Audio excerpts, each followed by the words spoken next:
Alléluia. Alléluia. Gloire à Dieu, peuple de Dieu. Amen. Nous sommes très, très, très, très, très, très, très, très heureux d'être avec vous ce soir. Ce soir ici, hein, en Côte d'Ivoire. Je ne sais pas là où tu es, mais là où tu es là, c'est ça.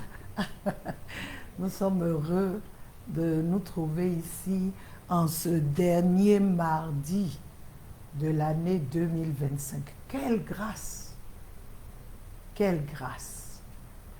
Et le révérend, mon cher et tendre époux Henri Kokoradibi, Bonsoir à tous. qui est avec moi, nous voulons vraiment, nous avons tenu à être ensemble Amen. pour vraiment dire merci à Dieu pour vos vies, mais dire merci à Dieu pour sa fidélité, pour sa grâce, parce qu'il a permis que depuis janvier, nous soyons ensemble jusqu'aujourd'hui. Peuple de Dieu, c'est une grâce. Amen. C'est une grâce. Il y a des gens qui ont commencé certaines choses et arrivé à Tombouctou, la chose a disparu parce que c'était difficile, parce que c'était compliqué. Ce n'est pas parce que nous sommes meilleurs, mais c'est la grâce de Dieu. Sa grâce nous a maintenus, comme on l'a dit, Ebenezer. Jusqu'ici, le Seigneur nous a soutenus, il nous a secourus, et c'est pour ça que nous sommes encore là. Donc, peuple de Dieu, nous voulons rendre grâce à Dieu pour votre vie aussi, parce que tous les jours, tous les mardis, les samedis, vous étiez là. Vous avez pris le temps d'écouter les messages, vous avez pris le temps d'être avec nous, vous avez pris le temps, et certains parmi vous ont pratiqué ce qui a été dit, et leurs vies ont changé. Alors nous voulons aussi dire merci à Dieu pour vos vies. Merci de vous avoir mis sur notre chemin, parce que sans vous, il n'y a pas une autre dimension avec Christ. On dit un roi sans peuple n'est pas un roi. Donc si on n'a pas d'audience, il n'y a rien. Que Dieu vous bénisse. Alors je vais laisser la parole au pasteur Dibi. Il a quelque chose à nous dire Amen. pour le peuple. Alléluia. Amen. Que le nom du Seigneur soit loué. Amen. C'est toujours une joie pour moi d'être ici avec vous. Alléluia. Et au nom du pasteur Kadi, nous, encore une fois, rendons grâce à l'Éternel pour la vie de chacun de nous. L'Éternel est fidèle, il est bon, il ne change pas. Que le nom de l'Éternel soit loué. Tout au long de cette année, nous avons beaucoup parlé de la foi. Amen. Alléluia. Et en cette fin d'année, nous prions et nous croyons que, de par ces enseignements qui ont été dispensés depuis le mois de janvier jusqu'à maintenant, notre foi s'est élevée à un autre niveau. Alléluia. Amen. La Bible dit que la foi vient parce que l'on entend ce que l'on entend de la parole de Dieu. Donc nous n'avons aucun doute que la parole de Dieu que nous avons reçue tout au long de cette année a permis à notre foi de grandir, à notre foi d'arriver à un niveau là où notre foi n'était pas quand l'année a commencé. Alléluia. Et c'est pourquoi nous croyons que nous abordons cette fin d'année avec une foi plus grande, avec une confiance en l'Éternel qui est renouvelée. Amen. Et nous croyons que Dieu qui a commencé cette belle œuvre dans nos vies, dans nos circonstances, même Dieu qui a commencé cette belle œuvre au niveau de cette plateforme, de nos dimensions, il la conduira à la perfection. Alléluia. Et que l'Éternel vous bénisse et qu'il vous garde. Nous prions que Dieu continue de se révéler dans nos vies, de nous accorder sa grâce et sa faveur, et que ce que nous avons reçu de la part de notre Seigneur, rien ni personne ne pourra nous l'arracher. Amen. Amen. Gloire à Dieu. Merci. Amen. Amen. Je voulais chanter ce petit chant. Peut-être que tu te dis, quand tu vas l'entendre, mais moi je n'ai pas encore vu, moi je n'ai pas encore ressenti, j'attends toujours ma réponse, mais je voulais que tu saches, comme les derniers messages que nous avons donnés, ceux qui sont venus à Christ ont cru d'abord, donc ils ont posé des actes. Donc en cette fin d'année, aujourd'hui c'est le 30, je voudrais que tu chantes avec moi ce cantique qui dit il a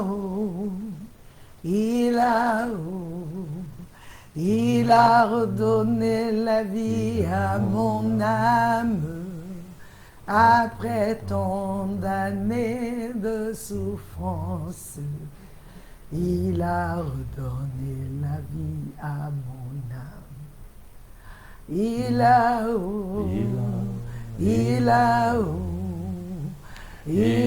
redonné la vie à mon âme après tant d'années de souffrance. Jésus a redonné la vie à mon. Il a redonné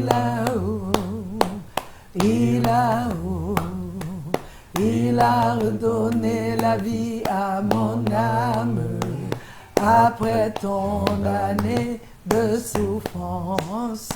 Jésus a redonné la vie à mon âme. Peuple de Dieu, tu peux dire, ah, quand je me regarde là, mais ta confession va changer quelque chose. Amen. Ce en quoi tu crois va changer quelque chose. La parole déclare que tel l'homme pense dans son cœur, tel il est. Amen. Alléluia. Si dans ton cœur tu crois que Dieu a répondu, tu verras la réponse. Mais si dans ton cœur tu penses que Dieu t'a oublié, tu seras oublié. Tu vas marcher comme un oublié, même si Dieu ne t'a pas oublié. Donc ce que tu penses dans ton cœur de toi, de Dieu, de ce qu'il a fait pour toi, ça dépend de toi. Si tu confesses que Dieu a fait, tu confesses, tu ne vois pas, mais tu confesses que Dieu a fait, que tu as tenu parce que tu as cru en lui, parce que tu as mis ta foi en lui, que Dieu l'a fait, même si tu ne vois pas. Même si tu ne vois pas, tu n'as pas encore touché. Je veux dire à quelqu'un, Dieu l'a fait. Amen. La Bible nous dit dans le livre d'Ecclésiaste, chapitre 7 au verset 8, il dit « La fin d'une chose vaut mieux que son commencement. » Je vais lire ça. Je vais lire ça ici. Il dit « Mieux vaut la fin d'une chose que son commencement. Mieux vaut un esprit patient qu'un esprit hautain. » Alléluia. Amen. Mieux vaut la fin d'une chose. Ça dit, tu as commencé avec la foi, tu ne peux pas terminer avec le doute. Tu as commencé avec la foi, tu ne peux pas venir changer ta confession. Parce que c'est la fin là qui montre que tu as bien commencé. Quand on dit que la fin d'une chose vaut mieux que son commencement, ce n'est pas parce qu'on minimise le commencement, mais c'est parce qu'on veut dire que le commencement, la fin là, le commencement détermine la fin.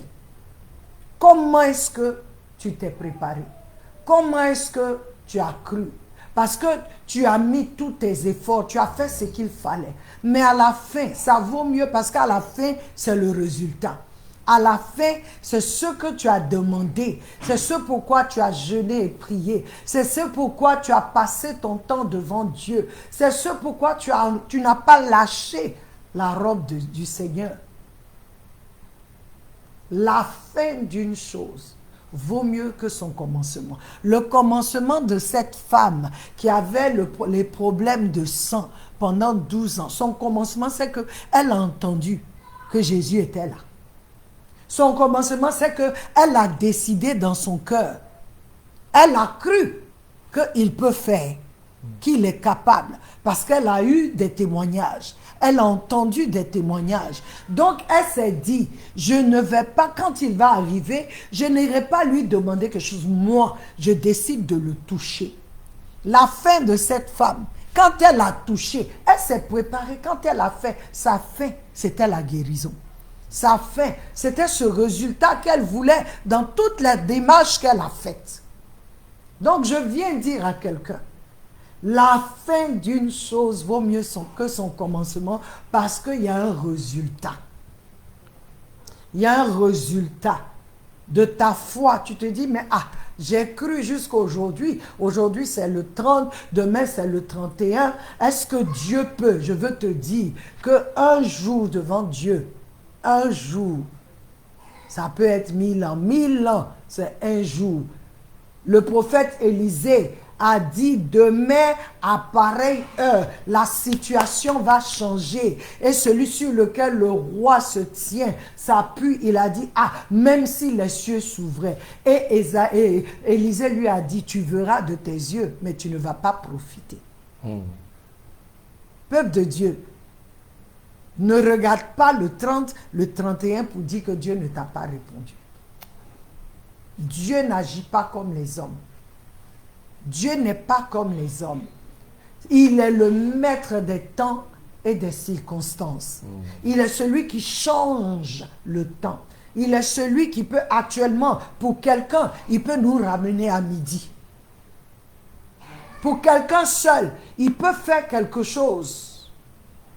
Et je voudrais t'encourager à ne pas te décourager.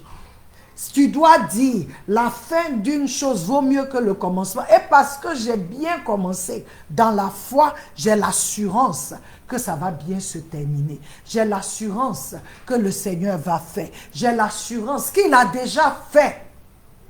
J'ai l'assurance que je verrai. Pasteur, si tu as quelque chose à ajouter.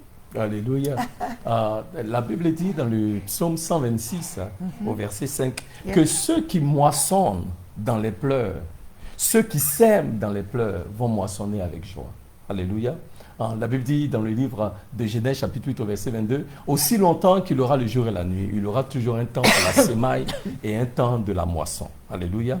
Il y a eu le temps où nous avons marché dans la foi. Nous avons cru en l'Éternel, nous avons mis notre confiance à l'Éternel. Mais avec l'Éternel, il vient toujours un temps qui est celui de la moisson. Alléluia. C'est pourquoi nous devons persévérer. N'est-ce pas que même quand on va dans le livre des Galates, chapitre 6 au verset 9, il dit, bien-aimés, ne vous lassez pas de faire du bien, car au moment venu, vous allez moissonner si vous n'abandonnez pas. Alléluia. Donc, pour ajouter à ce que le pasteur Kadi a dit, ne baissons pas les bras, parce que avec Dieu, il y a toujours une saison des dûs. Alléluia. Amen. En français, on dit le moment venu, mais il y a une autre tradition qui dit à la saison des dûs. Amen. Alléluia. À la saison des dûs, nous allons moissonner. Nous allons recevoir ce que nous attendons de l'Éternel. Amen. Et j'aime ce que Gala dit. Si nous n'abandonnons pas, alléluia. Amen. Donc vraiment, nous voulons encourager le peuple de Dieu. Alléluia. À persévérer, à continuer de croire en l'Éternel. Amen. Et à continuer de faire confiance à l'Éternel avec Dieu.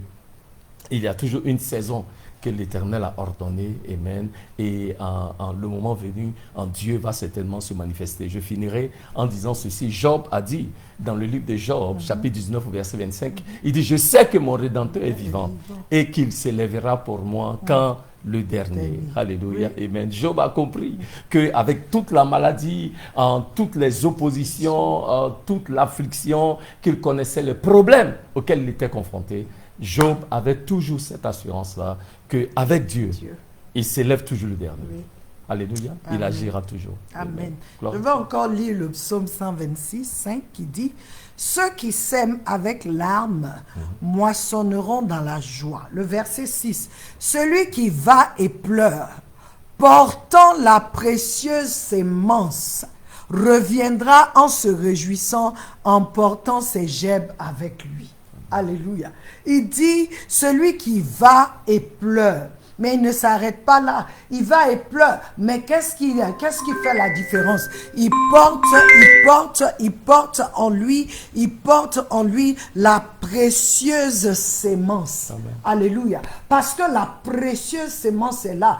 Il reviendra en se réjouissant, en portant ses gerbes avec lui. Peuple de Dieu, je veux que tu saches, tu as commencé avec cette précieuse sémence. Tu as commencé avec la foi en Dieu. Tu n'as pas, ce n'était pas une foi aveugle. C'est une foi, tu as dit que Dieu est capable. Dieu le peut. Et parce que Dieu peut, tu as cru en lui en tant que le Dieu grand. Yes. Tu as cru en lui en tant que le Dieu de miracles. Amen. Tu as cru en lui en tant que le Dieu qui peut tout faire. Tu as cru parce que tu as entendu des témoignages. Tu as vu des choses. Et tu t'es dit, non, mon Dieu est capable. Mon Dieu peut. Peuple de Dieu, je viens pour t'encourager. Nous venons pour t'encourager. Ne jette pas l'éponge.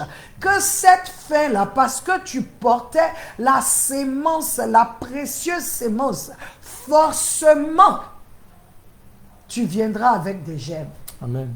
Il y aura du fruit. Amen. Tu vois, il n'a pas dit celui qui va avec, il dit celui qui porte la précieuse sémence. Parce qu'une sémence porte toujours des fruits.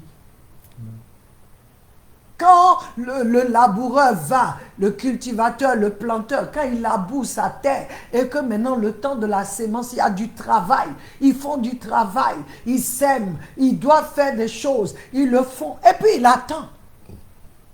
Regarde un peu le planteur, il attend. Parce que maintenant, ce n'est plus dans sa main. Amen. Je ne sais pas si vous comprenez. Il ne peut plus rien. Ce qu'il pouvait faire, c'était de labourer la terre et c'était de semer. Mais il croit qu'il va moissonner. Mais il croit qu'il va moissonner. Mais il ne peut rien faire pour moissonner. Il ne peut rien faire pour que la sémence pousse. Il ne peut rien. Là, il sait que c'est Dieu maintenant qui prend le contrôle. Mais il a cru. Il a cru. Nous venons à vous, peuple de Dieu, pour vous dire que Dieu a fait. Amen. Je ne vais même pas dire à quelqu'un que Dieu le fera. J'ai l'assurance que Dieu l'a fait. Dieu l'a fait. Et tu verras les fruits. Ne jette pas l'éponge. Amen. N'abandonne pas. Ne te dis pas, aujourd'hui c'est le 30 décembre. Mais je ne sais même pas, est-ce qu'au Japon c'est le 30 aujourd'hui? Je ne sais pas. Il y a des endroits, ici c'est la nuit. Il y a des endroits c'est le matin. Amen. C'est vrai. Peuple de Dieu, c'est notre Dieu ça. Il a fait que toutes les nations que nous sommes, nous n'avons pas les mêmes heures. Nous n'avons pas les mêmes climats. Nous n'avons pas les mêmes produits. Mais chacun produit. Alléluia. Amen. C'est un temps pour nous. Je voudrais qu'en ce jour, tu t'élèves et que tu loues le Seigneur. Yes. Dans ta maison, tu loues le Seigneur. Amen. Dans ta maison, tu dis le contraire de ce que tu vois. Tu dis le contraire de ce que tu expérimentes. Parce que pourquoi? Tu as prié à Dieu pour ça. Tu as crié à Dieu pour ça depuis des mois, depuis des heures, depuis des jours, depuis des semaines. Et tu te dis, Dieu l'a fait. Aujourd'hui, je ne viens pas à toi pour dire, oh Dieu, réponds. Je viens dire merci pour la réponse. Alléluia. Merci pour ta grâce. Amen. Merci Seigneur, oh Dieu, pour ta bonté envers moi, pour ta fidélité Seigneur. Merci, oh Dieu, parce que tu es celui-là Seigneur qui ouvre la mer rouge, qui la divise pour laisser tes enfants passer. Il n'y a rien qui soit difficile devant toi. Quand les Égyptiens poursuivaient, Seigneur, tu as érigé la nuit, c'était le feu qui aidait, qui était entre les enfants d'Israël et les ténèbres. La journée, c'était les nuages. Tu as fait des choses qu'aucun homme ne peut faire. Alors moi, je sais que tu as déjà fait. Amen. La fin d'une chose vaut mieux que son commencement. Et un esprit patient vaut mieux que toute autre chose. Amen. Tu vois que Dieu ne dit pas, on a parlé de ça, de ton âme, ton corps et tout ça, mais Dieu dit un esprit patient. Parce que ce qu'il est en train de dire, c'est un esprit qui va te faire tenir ferme. Sinon, ton âme va dire, ah, ça ne va pas toujours. Mais ton esprit dit, ça va. Amen. Tout va bien, comme cette femme qui allait trouver Élisée pour lui dire, ah, viens. Tout le monde lui demande, son mari dit, qu'est-ce qu'il y a? Elle dit, tout va bien. Elle arrive chez le prophète Élisée, il dit, qu'est-ce qu'il y a? Elle dit, tout va bien. Pendant que son fils est mort, couché dans la chambre de l'homme de Dieu, elle dit, tout va bien. Pourquoi? Parce qu'elle sait que c'est Dieu qui lui a donné, et Dieu, il lui a donné un enfant où elle ne croyait pas. Donc, il pouvait redonner la vie à son enfant. Amen.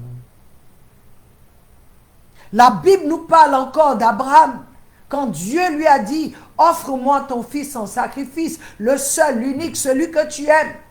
Pendant que Dieu sait qu'il a deux. Dieu dit, donne-moi la chose que tu aimes le plus. Il est allé donner. Quand il a fait, est-ce que tu penses que Abraham, ça allait complètement avec lui? Mais la parole nous dit, dans le livre d'Hébreux, que Abraham s'est dit que Dieu est capable de redonner vie à son fils. Amen. Peuple de Dieu, crois en Dieu. Amen. Crois qu'il a fait. Amen. Tu as cru qu'il était capable en janvier, crois qu'il est capable en décembre. Amen. Crois que les jours de décembre n'impactent pas Dieu. C'est ta vie, ma vie que ça impacte parce qu'on a besoin de ces jours-là pour mettre de l'ordre. Mais Dieu, devant Dieu, ces jours-là n'ont pas d'impact sur lui. C'est lui qui influence ces jours. Et je veux déclarer que jusqu'à ce que le temps finisse, toi, tu te réjouiras. Réjouis-toi maintenant et ta réjouissance après sera 1000 fois que ce que tu as eu comme réjouissance maintenant. Parce que le Seigneur met dans tes mains. Amen. Le Seigneur te donne. Nous voulons prier pour vous. Amen. Afin que vous n'abandonniez pas. Amen. Que tu te dises, la fin d'une chose vaut mieux que son commencement. Parce que la fin, là, c'est le résultat du travail, de mon labeur, de mes pleurs, de mes cris. La fin, là, c'est le résultat. Tu vas déclarer que je vois, je touche. Aucun obstacle ne peut m'empêcher de toucher à mes fruits. Amen. Parce que Dieu me les a donnés. Dieu a fait. Celui en qui j'ai mis ma confiance n'est pas un homme, ni le fils d'un homme pour se repentir. Il est Dieu souverain. Il est Dieu, créateur du ciel et de la terre. Il est Dieu. C'est celui-là qui appelle les choses qui n'existent pas à l'existence. Donc, il ne m'a pas lâché. Alléluia. Amen. Il ne m'a pas lâché. Il ne t'a pas lâché. Nous allons prier. Pasteur Dibi, si tu peux encore prier pour quelqu'un, tu as une parole pour quelqu'un, pour que la personne soit encouragée. Alléluia. Merci, Pasteur Kali. La Bible dit que les pleurs peuvent endurer pour une nuit, mais la joie vient avec le matin. Alléluia. Amen. Je veux prophétiser sur quelqu'un en cette fin d'année. Alléluia. Je déclare que la saison des pleurs arrive à sa fin. Alléluia. Amen. Et que maintenant, nous rentrons dans cette saison-là, là où nous allons voir la lumière de l'Éternel s'élever sur nous, briller dans nos ténèbres. Alléluia. Et nous permettre de sortir de cette saison en ténébreuse, cette saison sombre dans laquelle nous étions, car notre Dieu est grand, notre Dieu est fidèle et notre Dieu ne change pas. Je prie que l'Éternel en visite quelqu'un en ce jour, alléluia, et donne à cette personne-là de rentrer en 2026 dans la lumière de l'Éternel, de rentrer en 2026 avec une nouvelle espérance en l'Éternel qui est Dieu, qui est fidèle et qui ne change pas. Que l'Éternel vous bénisse et que l'Éternel vous garde dans le nom de Jésus. Amen. Amen, amen, peuple de Dieu. Notre temps tire à sa fin et je voudrais que vous sachiez que Jésus ne vous a pas aimé le jour où il est parti à la croix, mais il vous a aimé avant même de partir à la croix. Et pour que vous sachiez qu'il est toujours au contrôle. Si Dieu n'a pas épargné son Fils pour sauver ton âme, me sauver, il ne va rien retenir qui est bon pour toi. Mais il te les donnera en la saison dans laquelle tu connaîtras, tu comprendras l'importance, la valeur de ces choses. Alors, je voudrais vous encourager que ces 2 jours soient des jours de réjouissance. Amen. Que ces 2 jours soient des jours de réjouissance. L'Éternel a beaucoup fait. Amen. Et il continue de faire. Alléluia. Il n'arrêtera pas jusqu'à ce que toi et moi, nous arrivions à cette statue de perfection. Alléluia. Que le Seigneur vous bénisse. Amen. Que chaque abonné d'une autre dimension en cette fin de saison soit touché. En cette année 2025, que la main de l'Éternel te touche, la main de l'Éternel te visite d'une manière à laquelle tu n'as jamais pensé. Nous allons vous donner un message demain, le 31 décembre, ou le 1er, ça dépendra de l'équipe, mais nous vous donnerons un message pour le thème de l'année prochaine. Mais je sais que tu es plus que vainqueur. Alléluia. N'oublie pas, Jésus t'aime et nous aussi, Amen. nous Nous vous t'aimons. aimons. Soyez bénis. Amen. Amen. Que Dieu bénisse. Bonne année 2026. Amen. Amen. Amen. Amen. Merci. Merci.